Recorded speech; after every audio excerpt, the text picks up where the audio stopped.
Good morning to you. Hey, good morning, everybody. How are y'all? Good morning. We're good. So we were reporting, I think it was April 24th, when your governor was reopening Georgia, and it was the first state that kind of reopened the salons and the tattoo parlors, the bowling alleys, and all of that. And he was criticized for it. But this is what he tweeted out. He said, "Today marks the lowest number of COVID-19 positive patients currently hospitalized statewide, about 1,200.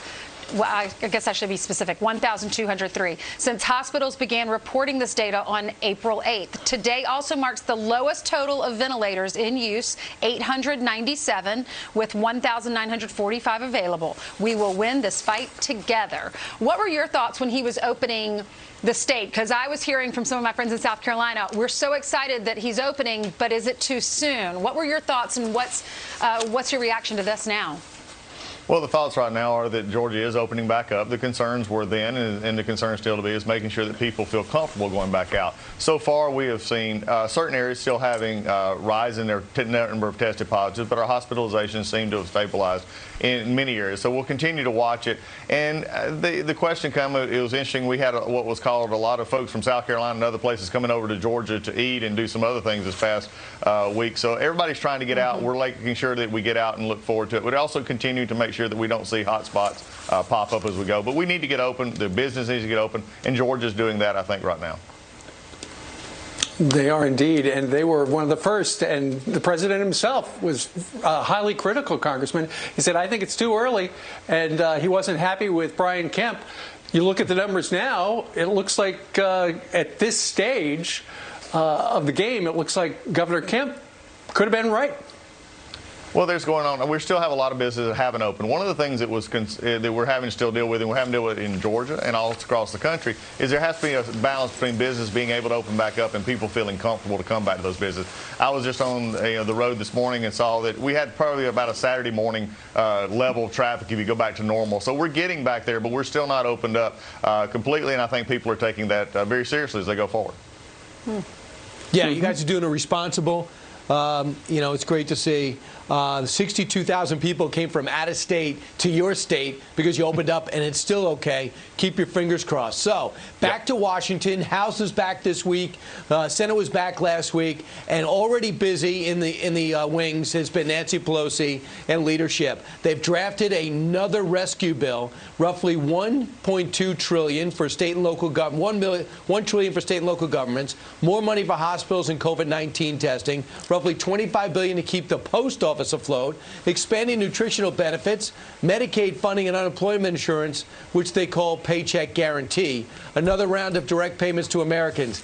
That's what she's working on. No bipartisan support, nor is there a sentiment with the White House to spend more. Congressman Collins, where do you stand? Well, it seems to me that Speaker Pelosi believes this is Christmas time because she just put out a bill and let all of her members call in to hang ornaments on it on the special pet projects that they want. We do not need these kind of legislation being brought forth from the Speaker's office with the House not in. It's time for us to come back in, do our regular committee work, and everybody actually come together to see what's actually needed. We have a bad habit in Washington of just running to throw money at stuff. We've had several stimulus bills. We've spent a lot of money. We need to see what is working. We need to remember that some states have never even spent and finished spending the original monies that were given to them for COVID response. Why don't we look at a way to maybe transfer some of those monies over that has already been appropriated so that we don't dump more money on top of money? Again, this is Speaker Pelosi just trying to solve her base. This is a bill that's going nowhere at this point. Why don't we actually do some real things that help the American people instead of making political statements 6 months before an election? All right, let's get to Michael Flynn. There's so much in the news about this, and it's just all unfolding. So his attorney is saying that President Obama at the time knew about this, knew that he was getting wiretapped, knew that he had this conversation with Kislyak. Many people have said, why would the president be involved in this? Why would he be talking to Sally Gates in that Oval Office meeting?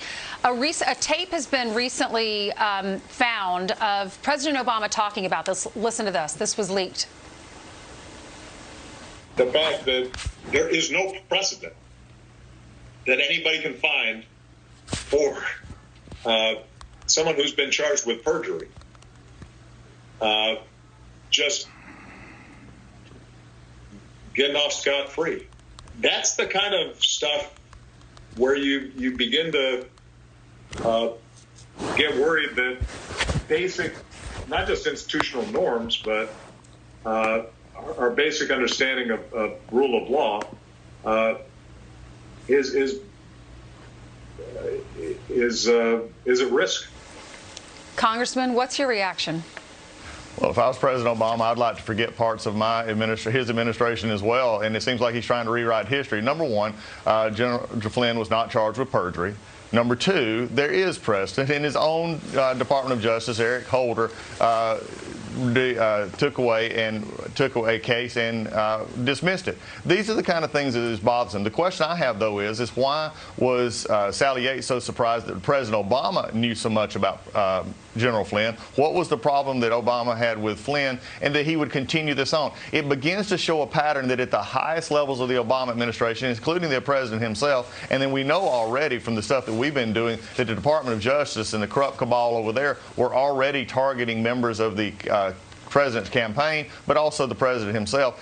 The president coming in, former President Obama needs to stick more to, I think, retirement than he does commenting on stuff that happened in his own administration.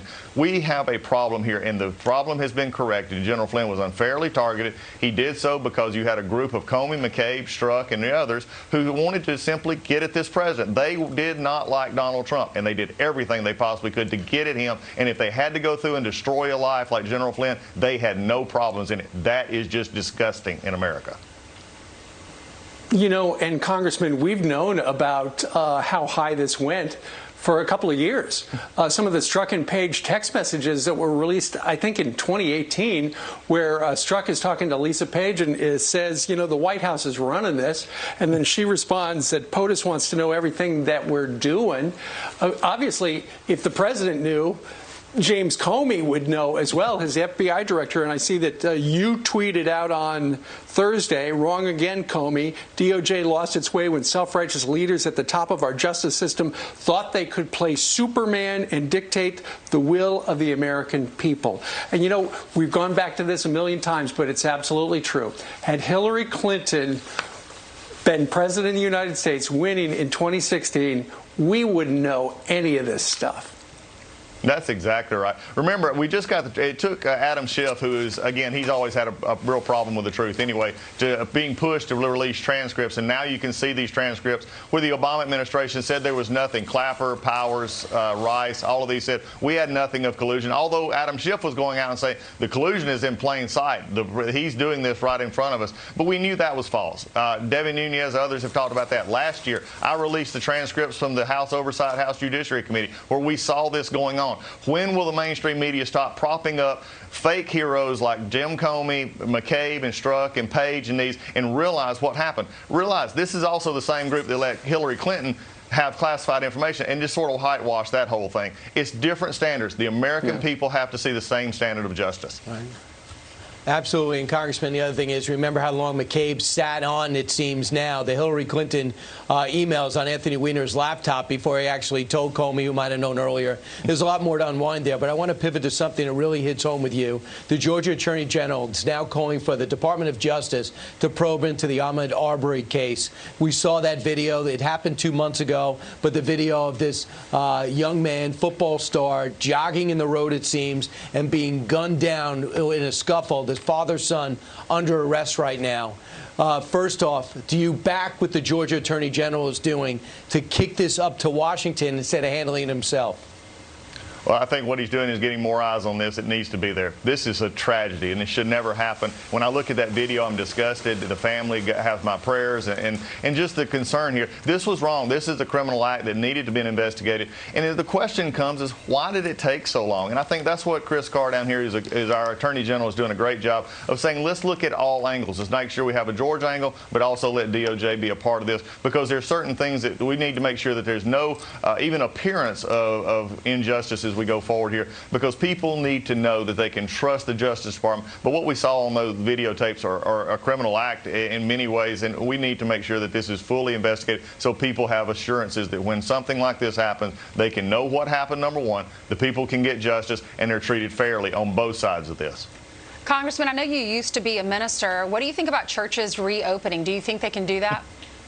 I think we're getting close to it. I think that you're seeing a lot of unique ways of that happening. But we do need to get back to a certain point where our churches can reopen. They can take the precautions that need to be. Online church is great. Church outside is great. But there's something about a fellowship when you are able to get together and do it properly and do it in a way that it makes there's just a family feel, as you well know, that's that family of our church families that we need to get back together so we can start rebuilding and start growing again as our communities come together.